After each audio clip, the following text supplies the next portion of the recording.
Makanya dari situ pembelajaran ya, sekali lagi, apa yang kita perbuat pasti akan kita tuai. Karena tidak mungkin ya, dalam hidup ini,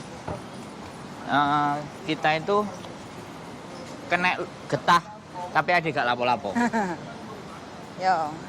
Nah, kalau ada yang ngomong, aku gak melok mangan nongko ini kena pulute, berarti biyen tahu mangan nongko, tapi ninggal pulut. Berarti sing kena wong liya.